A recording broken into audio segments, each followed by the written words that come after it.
Vous écoutez le journal du télétravail du magazine Management, un podcast quotidien pour télétravailler autrement. Je suis Lomique Guillot, rédacteur en chef du magazine Management, et aujourd'hui nous allons parler télétravail. Oui, tout simplement. C'est parti.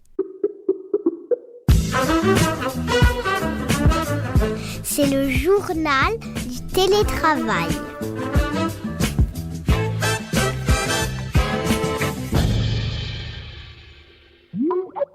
Aujourd'hui, dans le journal du télétravail de Management, j'accueille Coralie Rachet, directrice France du cabinet Robert Walters, l'une des références mondiales pour le recrutement des cadres et top managers. Bonjour Coralie. Bonjour. Vous avez réalisé, du moins le cabinet a réalisé une grande enquête internationale sur le télétravail et j'ai tenu à vous recevoir pour en commenter les résultats.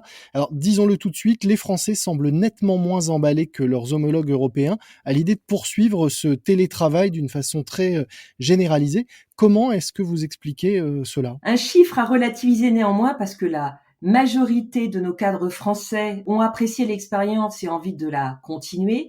Le chiffre sur lequel les Français étaient un petit peu plus réticents, c'était du télétravail quasi total. Parce que ce chiffre dans notre enquête révélait que 16% d'entre eux ne souhaitaient pas des politiques comme celles qui ont été présentées par un certain nombre de groupes américains ou j'allais dire même PSA qu'on a entendu proposer un rythme très soutenu.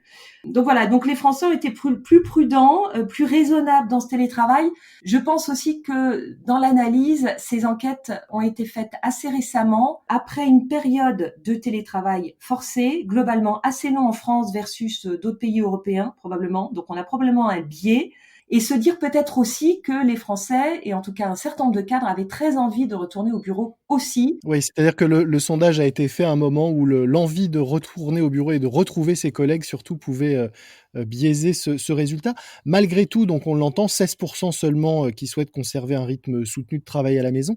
Quel serait le bon rythme alors pour la majorité des cadres français ? Alors le bon rythme qui est attendu, c'est 1 à 2 jours par semaine, ce qui coupe la semaine en deux, mais ce qui veut dire quand même qu'on passe plus de la moitié de son temps en entreprise. Dans notre enquête, les Français parlaient de 58% d'entre eux qui souhaitaient ce rythme et 1 à 2 fois par semaine. Ce qui me semblait aussi intéressant, qui ressortait un peu de nos enquêtes, c'était le fait qu'ils souhaitaient avoir la possibilité de choisir, qui est une dimension assez volontaire, la possibilité de l'individualiser. Parce qu'on sait que ce télétravail, c'est pas une bonne solution pour tous. Notre enquête, elle a traduit aussi que pour 6% d'entre eux, ils n'en veulent pas du tout. Et on sait aussi que dans ces périodes-là, tout le monde n'est pas en capacité de télétravailler, qu'il y a des risques d'isolement, des conditions de télétravail à la maison qui sont pas optimum.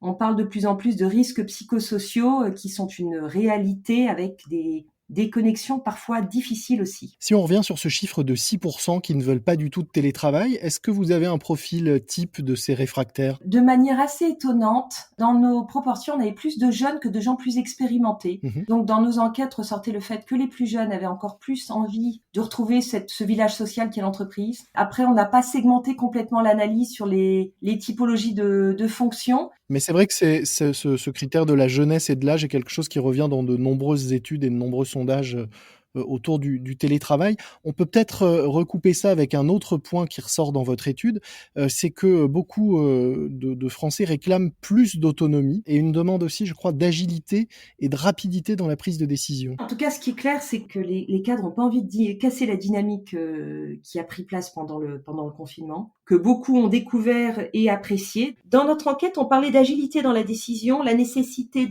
d'aller un petit peu plus vite. Pour le coup, c'est aussi un enseignement d'avoir envie de revenir au travail en ayant l'impression, pendant cette période de télétravail forcé, encore une fois extrêmement atypique, que les prises de décision ont été un petit peu ralenties et que ça a pas mal frustré sur des gestions de projets et des interactions un petit peu moins rapides et faciles que sur un siège, par exemple. Autre enseignement de votre étude, en télétravail, les Français ont été particulièrement productifs.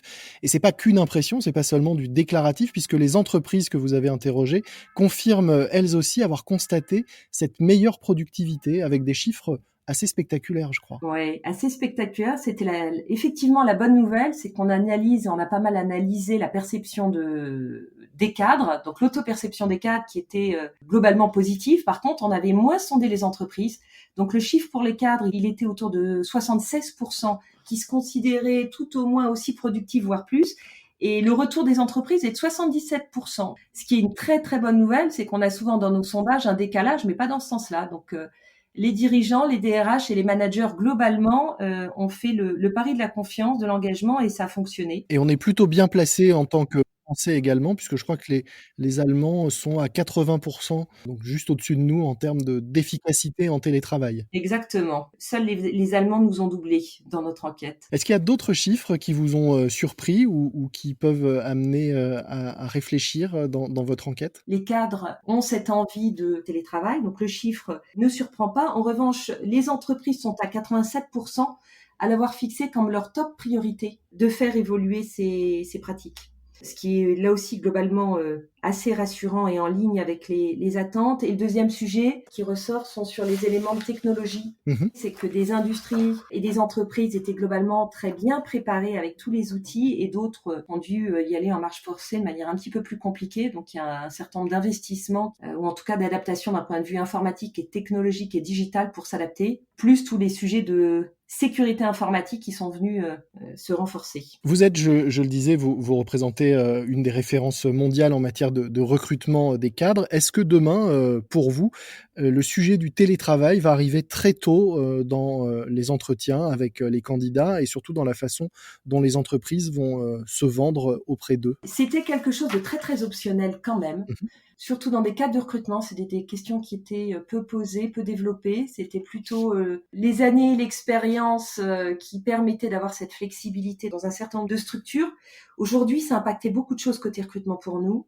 Évidemment, sur les processus de recrutement et les entretiens en Zoom, Teams et autres qui permettent de raccourcir.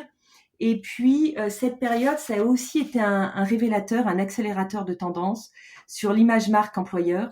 Donc, il y a eu des déçus. Il y en a d'autres qui sont globalement très satisfaits de cette expérience. Donc, ça recrée une forme de fluidité sur le marché de l'emploi, d'une part. C'est-à-dire, pour comprendre, vous voulez dire que les entreprises qui auront mal géré cette période, le confinement et le télétravail qui va avec, s'exposent à voir certains de leurs cadres désengagés et commencer à regarder ailleurs pour partir, pour changer d'employeur, en fait. Exactement. Ça a été une période de grande sensibilité pour tout le monde. Et cette période de sensibilité, il y a eu, je vous dis, tous les sujets de management, d'autonomie, la manière dont cette période a été gérée, tous les sujets d'inéquité en termes d'efforts. En tout cas, il y a eu, pour un certain nombre de cadres, un sentiment parfois d'injustice, de manque de reconnaissance. Et le pire dans cette période, ça a été un sentiment de rupture ou désengagement avec une forme de colère des bons éléments qui se mettent à l'écoute du marché. Et le télétravail aussi leur a donné peut-être un peu plus de possibilités de se poser des questions, de retour à l'essentiel. Encore une fois, on adhère ou pas aux pratiques de la société, de sa culture, management, des visions parfois un peu trop court terme, trop de contrôle, et puis tous ces sujets de quête de sens, de raison d'être, où les entreprises sont en train de prendre d'ailleurs la mesure de tout ce rôle sociétal qui devient un sujet fort de motivation chez les candidats. Donc finalement, c'est du pain béni pour vous. Vous allez pouvoir identifier les entreprises qui n'ont pas très bien géré la situation et aller y chercher de nombreux candidats très motivés pour bouger.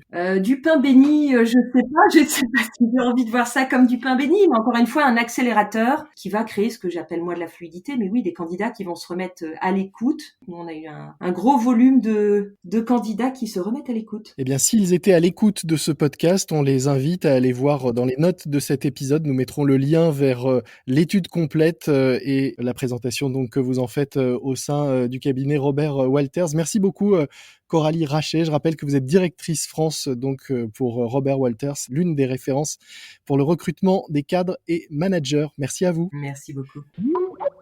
C'est la fin de notre JT, le journal du télétravail. Avant de vous quitter, un podcast que je vous recommande, le tout dernier épisode de Manageflix. C'est un autre podcast du magazine Management qui vous propose des leçons de management inspirées des héros de vos séries télé préférées.